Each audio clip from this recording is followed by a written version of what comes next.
going? Yep. All right, everybody, welcome back to the State of the Lakers. We're coming at you on a Tuesday evening here to talk about the loss to the New Orleans Pelicans. Lakers lose 111-128, and to talk about just the state of this damn team that can't seem to hit a shot. The Lakers are in an uncertain place right now, and here to talk with me about it is my buddy who I've met through Lakers Twitter, Phil. Why don't you introduce yourself to everyone, man? What's up? Hey guys, for those of you who haven't encountered me before, I'm Phil Sizemore. I'm a writer-editor at LakerCentral.com, which is centered around a podcast run by the great Alex Hollingsworth. So you should check that out if you haven't seen it already, and have a look at the site. Good shit, man. So let me, if you missed the game, let me give the audience a brief rundown. So Lakers didn't have LeBron, no AD per usual, no Marc Gasol, who's ramping up his conditioning after clearing COVID protocols. The Pelicans didn't have Lonzo, who they rested him for an injury, but he's also in trade rumors too. So it was probably a little bit of both. The Lakers end up starting Dennis, KCP, Kuz, Morris, and Kaycock. We got a Kaycock sighting. So it was a pretty bad game. I'm not going to get too into the details, but in the first quarter, started with great energy. Kuz was playing some fantastic defense. Wes was actually hitting shots, so this was good to see. Lakers actually had a minor lead part of it, but it fell apart on the offensive end, and New Orleans kind of took it back. The Pelicans were absolutely destroying us in the paint, as one would have predicted. Steven Adams, big, strong guy. Zion, who's just a paint monster and is going to become an even bigger one. Second quarter is really where it fell apart, I thought. The offense just turned into dog shit for the Lakers.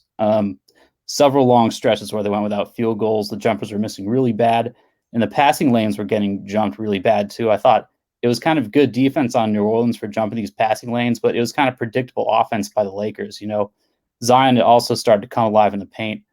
Third quarter, more of the same story. The passing just continued to be horrible. Too many attempts at ball movement that were getting deflected, or they were off target. It was so bad and predictable to the defense, and it kind of made you appreciate what LeBron brings just in terms of ball movement, scoring, damn near everything on the offensive side of the ball. This was a night where, we really missed him. Lakers ended up the quarter down 30 around that zone. Fourth quarter, Lakers rally a bit, cut it down to under 20, but the offense went dead again. That was kind of the story of this game, and it's just so frustrating seeing the offense just go dead. The defense wasn't too great, but the offense just made us not really have a chance tonight. Kira Lewis started killing us, a young guy on the Pelicans. Van Gundy brought back in Zion and Ingram to make sure that they kept the lead because they've been blowing leads lately. And the Pels basically came away with the win. Is there anything you want to add to that, Phil? Anything else you think I missed? Nothing that you missed, but just to reiterate, like Zion and Brandon Ingram were very good tonight. Ingram was really getting to his spots, and Kuzma all night was playing spectacular defense on Brandon Ingram, and Brandon Ingram did not care. Like, he was just getting buckets. He was And scoring, man. Yeah, it was the same way with Zion, because none of the Lakers who were playing have just the physical stature necessary to go up against Zion Williamson. Like, we've all seen the videos where Zion Williamson slightly bumps into like a strong NBA center and they go flying 10 feet. Like, he's a big dude. He's strong, and there was no answer for him tonight. Yeah. On the Lakers side, with the offense kind of sputtering out, I agree with you that it's kind of disappointing, particularly from the perspective of Schroeder and Kuzma. Schroeder, because he wasn't distributing as much as I would have liked. He wasn't really compromising the defense in a way that I would have hoped he would be when LeBron and Anthony Davis were out. And Kuzma, just because, and I can't believe I'm saying this, but I want him to be more aggressive. Like, weird that anyone ever thought 2 seasons ago we would be telling Kyle Kuzma to take more shots. I'm nodding my head right now, by the way. Yeah. But he's turning down really good opportunities that 2 years ago he would have put somebody on a poster. And now it's a turnover because he's trying to make one pass too many and trying to distribute a little bit too much. So I would like to see him be able to calibrate his aggressiveness a little bit more with the superstars out. That's a great point you brought up. And I think the two biggest takeaways from my just watching this game and just kind of looking forward ahead to, we don't know how many games we're going to be without LeBron and AD. But Dennis was 2 of 10 from the field. He had 15 points. 10 of those were free throws. A lot of complaining about the officials. I mean, some bad calls, but also I feel like if you're down by that much, just freaking play, man. Yeah, we're Uh, not the Clippers. We don't need to talk about that. yeah. So Kuz didn't have a great game, but he had probably the best game out of anyone. 16 points, 10 rebounds, 7 assists. Pelicans just murdered us in the paint, 62 to 34, and they out rebounded us 34 to 53. I mean, it was kind of the obvious thing to attack given our personnel. Um, but the first question that comes to mind is how are the Lakers going to tread water while LeBron is gone for a month, man? Do you got any thoughts on that? I think I don't know how much this particular result ought to change the fundamentals of their thinking, but I think just from the perspective of the optics, being as close as we are to the trade deadline, getting blown out by a mediocre team probably makes Palinka much more likely to pull the trigger on a major move in the next couple days, just to get someone who can clearly carry the offense while the superstars are out. Because in the last few games, it's become apparent that if these guys are capable, none of them has really risen to that challenge yet. Totally agree with that. Yeah, I'm curious about this little stretch games we're facing. Who's going to step up and utilize it as an opportunity to grow? That's the big thing. And it's funny that you brought up Kuzma and Dennis because in my notes, those are the two people that I think have the most room to grow and that I think would kind of benefit the team the most. Kuz just needs to become a more reliable scorer, man. And I think going against Ingram was kind of interesting because we all know how Ingram made the leap last year to win the most improved player. Just the differences in how reliable he was in this Pelicans game versus a couple years ago on the Lakers, it's pretty stark, man. He's just a straight up bucket getter now. And maybe it was our weaker defense tonight, but he was going to the spots and he was creating offense for his team when they needed a bucket. But if you give him enough space to, not like wide open, but just enough, he was very likely going to hit that shot.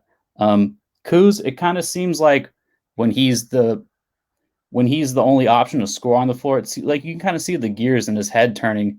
And it comes down to aggressiveness, kind of knowing where you want to go and just knowing that I'm going to be the one to do this for my team. And Ingram has that mentality now. I want to see Kuz kind of grow into that more. I don't know if he can, refine that completely in the short stretch that LeBron is out, but eventually I think that's the kind of guy I want to see Kuz turn into. And my other thing was Dennis. I kind of want to see him make a jump more as a reliable facilitator and a leader. Same kind of thing where I want to see him grow like Ingram, just have some reliable shots to go to. I'd kind of like to see him turn into.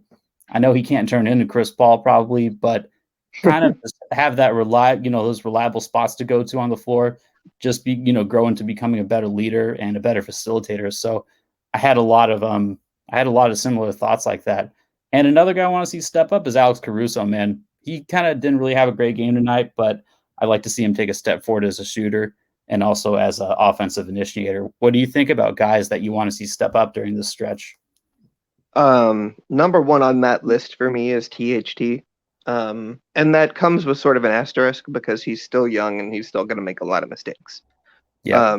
Like his off-ball defense is, to put it charitably, not great yet. Um, he his shooting isn't quite as good as his form would suggest it ought to be.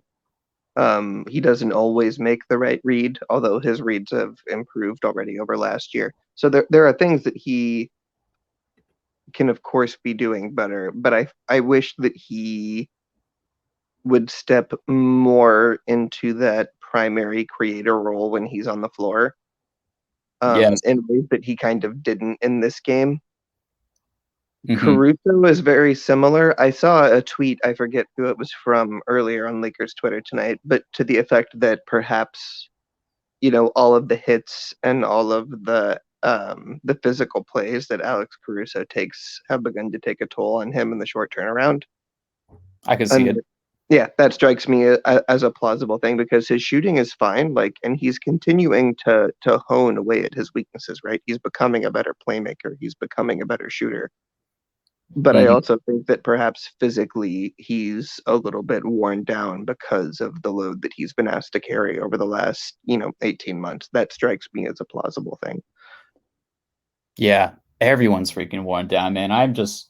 We just can't get into a rhythm this season. I'm just overall kind of The big thing is just been hoping that we get healthy. It all started with AD going down, but that was very manageable because we still have Braun and Schroeder. Then we lose Schroeder to the stupid COVID protocols. We get him back, and then we look good for 2 games. Then we lose Mark, and then we look very vulnerable again. So it's just been an awful year for trying to maintain a rhythm, especially for a team like us. But you brought up THT. I want to ask, is he someone you'd be willing to part for in a trade? And what kind of caliber of a player would you be willing to let go of him for? Because I'd kind of like to hang on to him.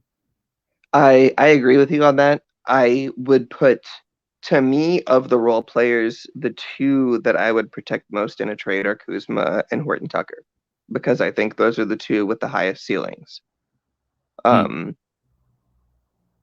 Everyone else, I think, depending on the caliber of player that's in return, should be on the block. Like, I think the most likely trade in the next few days is going to be Harrell and KCP for some major piece like an Oladipo or a Brogdon. Something like that is going to be an offensive engine that the Lakers can rely on with the stars out. But like, in order to make the salaries work for a major move, it's going to have to be two of either Harrell, KCP, or Kuzma.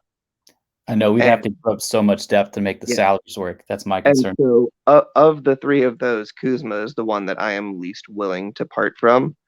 THT, I would be willing to give up in a move for someone like a Zach LaVine or a Bradley Beal, but short of that, I would hold on to him. I think surefire Bradley Beal would be the only one. Zach LaVine, I think you could talk me into it. There's been a lot of chatter about Oladipo lately. I'm a little just worried about his injuries. And I mean, why do the Rockets want to get rid of him in the first place? Have you been following that much? Is he just kind of checked out there? Is he not trying? Well, I actually do enjoy watching the Rockets and have for a long time, and I've got a couple of really entertaining follows on Rockets Twitter that I look at pretty closely. And it seems to me that the biggest problem with Oladipo in Houston right now is just a role problem between him and John Wall. Oh, okay. And that is because when Oladipo has had a chance there and when he's been feeling good, he's put up some big numbers and he's also put up some really like weak numbers there. And I think that might be a fit issue combined with him coming back from injury.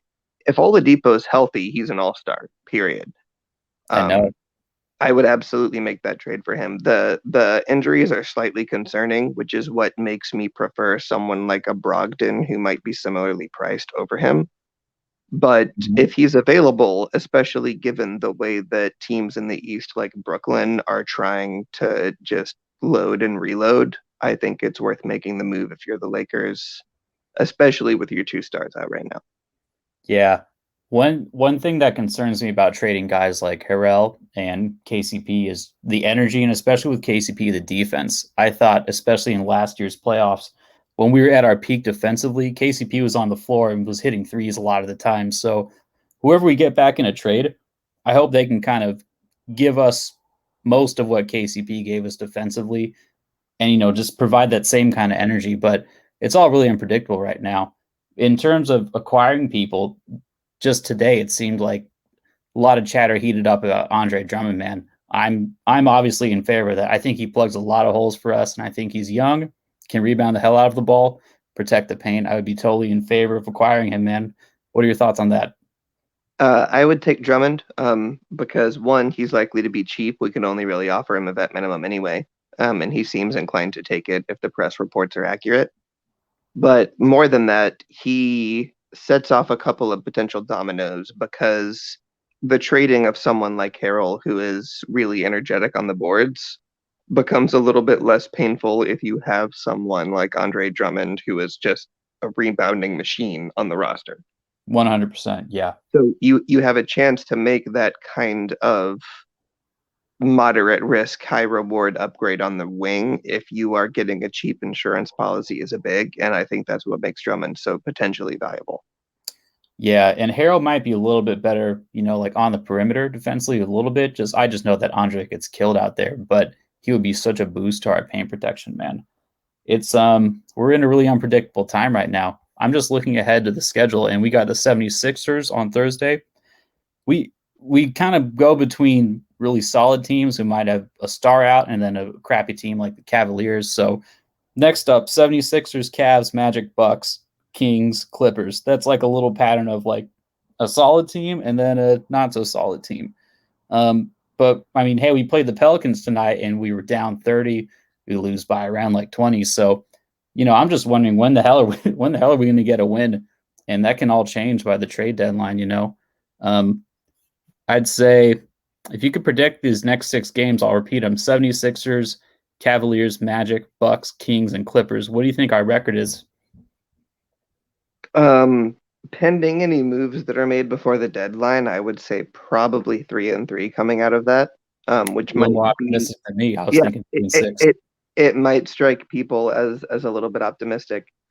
But for me, I would take the result from tonight's game with a grain of salt because people like Zion Williamson and Steven Adams and Brandon Ingram are sort of uniquely suited to take advantage of the absences on the Lakers with the injuries that Yeah, not all of those other teams are able to take advantage of in the same way. Like, not all of especially a those. Sixers team without Embiid. Yeah, like the Sixers without Embiid do not have a guy like Zion who is just 300 pounds and too strong to be human, who can bump guys like Markieff Morris out of the way and not think twice. Markeith Uh, did okay on Zion in the first quarter. What do you think? He, I he kind of held him in check, at least in that like first half. Second I half, he really came alive. I also really liked. I think I tweeted about this earlier. I really liked Harrell's energy because he switched on to both Williamson and Ingram a couple times during that game and held his own. Yeah, Which kind of belies the narrative about him that he's not an adequate defender. And I've been preaching this for a while. I just don't think Harrell was put in a position to succeed last year with the Clippers. I think he is a more than adequate defender if you put him in the correct coverages against the right personnel.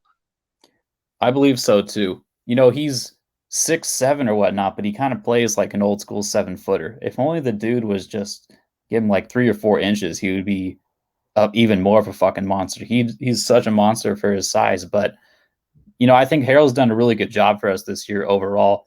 You kind of know what you're going to get with him. We know his weaknesses, especially based off what we saw last year. If you, like you said, if you put him in the right position, he tends to come through. And I can't think of a game this year where he brought bad energy. He's always bringing good energy. And there have been a few games too where Frank decides not to roll with Trez, even if Trez is having a really good game and he might be good. The rotations has just been so weird with all this, with all the people in and out of the lineup, man. Just looking ahead to the schedule, that Bucks game is going to be rough. Giannis might murder us in the paint. Clippers, they'll probably murder us too. And then after that, we got the Raptors and the Heat. But this all depends on what the team looks like post trade deadline. So I think I've Man, what it really comes down to is just we just need Bron and AD back, man. We need to know what this team can do. They need a little more time to gel. And I think what I am a little concerned about, of course, health, but will they have enough games to ramp up and, reacquaint themselves with the team, get some more practices in? I don't know. How many games do you think it would take for them to kind of get used to each other ideally enough before the playoffs ramped up? I think I'd like to see them get like a month of games in. And I think that'd probably be our ideal scenario. But what do you think? That has been ever since AD went out. My personal position on AD has been keep him out as long as he needs to be out, but give him a month to ramp up before the playoffs. And I think that would be like, to the extent that that's consistent with his physiological strategy. I think that is ideal in terms of getting back to it. LeBron, I'm less worried about in terms of ramp up time because he's played more this season Yep. than Anthony Davis has. But I am not, even if they aren't at 100%, I'm not worried about this team in the playoffs if both of those guys are on the floor. Yeah. And it's been a while since we saw them both on the floor, so we can forget that easily. I think that kind of covers everything I wanted to say about the Pelicans and just the Lakers right now. You got any last words, Phil? Um, no, I don't think so. I think that's pretty thorough coverage. Good stuff, man. Excited to have you on again soon. You're a great guest. Take it easy, dude. Thanks. Have a good night. Be happy to be back anytime you want. Yep. Later.